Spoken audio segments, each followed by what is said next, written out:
Bonsoir tout le monde, j'espère que vous allez bien. Aujourd'hui on se retrouve pour une vidéo fan vlog parce que j'ai pas eu le temps de filmer le début ce matin.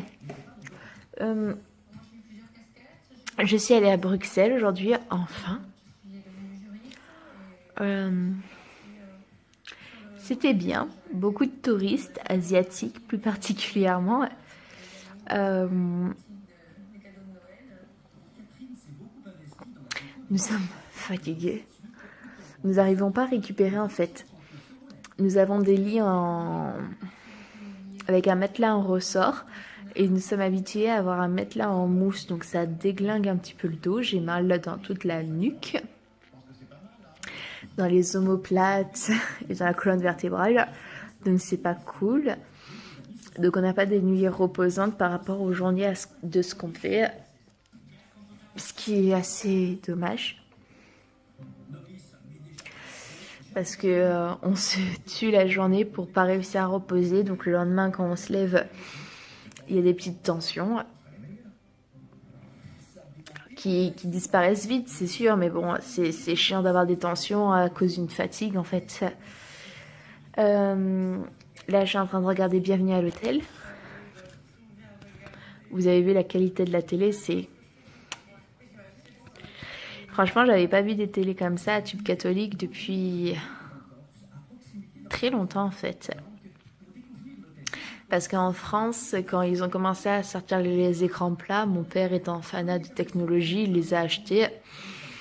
Et en achetant, il a aussi acheté pour mon frère. Parce qu'avant, c'était lui qui avait la télé et pas moi.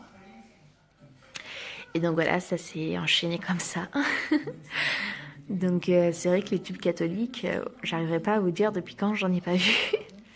En plus en France, vu que maintenant on est passé à la HD, alors soit t'as un décodeur, soit t'as une nouvelle télé, donc ouais, en fait ils ont dû la récupérer sur un trottoir en partant en vacances en France, parce que là c'est pas possible. Sinon la journée ça a été bien. On est arrivé à Bruxelles vers les coups de 11h. Pour aller jusqu'à Bruxelles, c'était très bien. Mais arrivé à Bruxelles, on s'est littéralement perdu. Même pire que perdu, j'ai envie de dire. Et là, la fatigue a fait qu'il y a eu des tensions. Donc, à force de tourner in extremis, on a vu un office de tourisme. Donc, franchement, les purs touristes, on est monté sur le trottoir à la mode parisienne, warning, et deux d'entre nous sont partis aller à l'office du tourisme. C'est la première ville où je vois que le plan de la ville, il est payant. C'est 1 € le plan de Bruxelles. C'est dégueulasse. Même Nice et Paris, qui sont les deux plus grandes villes en France, le plan n'est pas payant. Donc voilà quoi.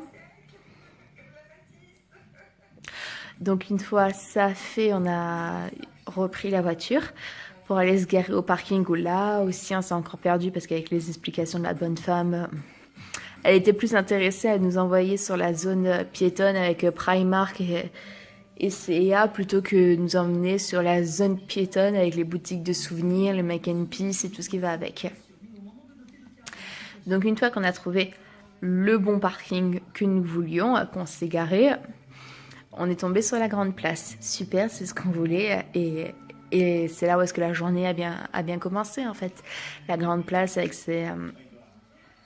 son charme inouï, ses bâtisses, son architecture et tout ce qui va avec, surtout que ça fait que depuis 1 an que les travaux sont finis. C'est franchement magnifique. Quand je vois des reportages sur Bruxelles et qui disent que c'est la place la plus magnifique du monde, je suis d'accord. C'est une merveille en fait. Je sais pas ce que je fais avec mes cheveux en fait. Quand je suis fatiguée, je joue beaucoup avec ma frange, si vous l'avez remarqué. Puis après ça, on a voulu aller au Make and Peace. Et du Make and Peace, je sais pas si vous l'avez déjà vu le Make and Peace. Le Make and Peace, c'est une toute petite statue. Et avec un monde astronomical devant.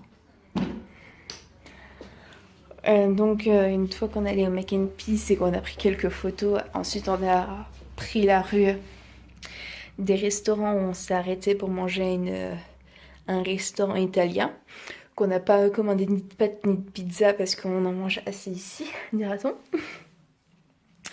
On a commencé des steaks et trucs comme ça.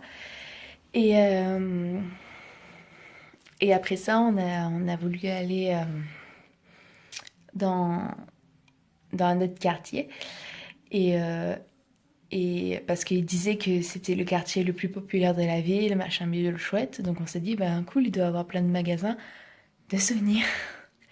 Donc on quitte le quartier de souvenirs pour aller dans le quartier UP. Et en fait, le quartier UP, c'est là où il y a Primark et tout. Et c'est pas ce qu'on recherche, vu qu'il y en a à Nice. Donc on a refait demi-tour pour retourner au quartier touristique.